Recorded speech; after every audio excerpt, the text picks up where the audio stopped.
केंद्र सरकारने आज जो अर्थसंकल्प सादर केला, या अर्थसंकल्पामध्ये शेतकऱ्यांच्या तोंडाला पानं पुसलेली आहेत, किंबहुना शेतकऱ्यांच्या जखमेवर मीठ चोळलेलं आहे.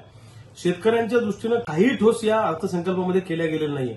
आम्हाला अपेक्षित असं होतं की वाढत्या शेतकऱ्यांच्या आत्महत्या आणि लोक शेतीतून बाहेर पडतायत, ही जर का भूमिका बघितली तर कोणत्याही परिस्थितीमध्ये हमीभावाच्या दृष्टीने एक मोठी तरतूद करणं या अर्थसंकल्पामध्ये शेतकऱ्यांच्या दृष्टीने आवश्यक होती, पण दुर्दैवानं ती दिसत नाही.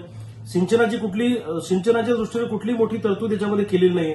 सबसिडी नाहीये, खतांचा विषय नाहीये, फक्त आधुनिक शेती करा आणि उत्पादन वाढवा असं मोघम सरकारने म्हटलंय. आज खरं आम्हाला काय अपेक्षित होतं? शेतीमालाला उत्पादन खर्चावर आधारित भाव मिळण्यासाठी मोठी तरतूद करणं, दुसऱ्या बाजूला सिंचनाची सोय करणं, गावागावात शेतमाल साठवणुकीचे गोडाऊन निर्माण करणं, कोल्ड स्टोरेज उभं करण्याच्या अनुषंगानं आणि शेतीवर प्रक्रिया करण्याच्या अनुषंगानं एक मोठी तरतूद करणं, ह्या गोष्टी आम्हाला अपेक्षित होत्या. नवीन तंत्रज्ञान इथं आलं पाहिजे, दुसऱ्या बाजूला शेतकऱ्यांना चांगलं मार्केट उपलब्ध झालं पाहिजे आणि शेतकऱ्यांच्या आत्महत्या याच्यामुळे थांबणार आहेत.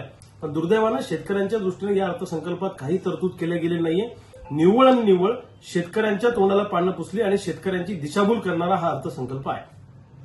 ताज्या घडामोडी जाणून घेण्यासाठी शिवशाही न्यूज यूट्यूब चॅनलला सबस्क्राईब करा. आपण हा व्हिडिओ फेसबुकवर पाहत असाल तर फेसबुक पेज फॉलो करा आणि शिवशाही न्यूज.com या आपल्या वेबसाईटलाही भेट द्या.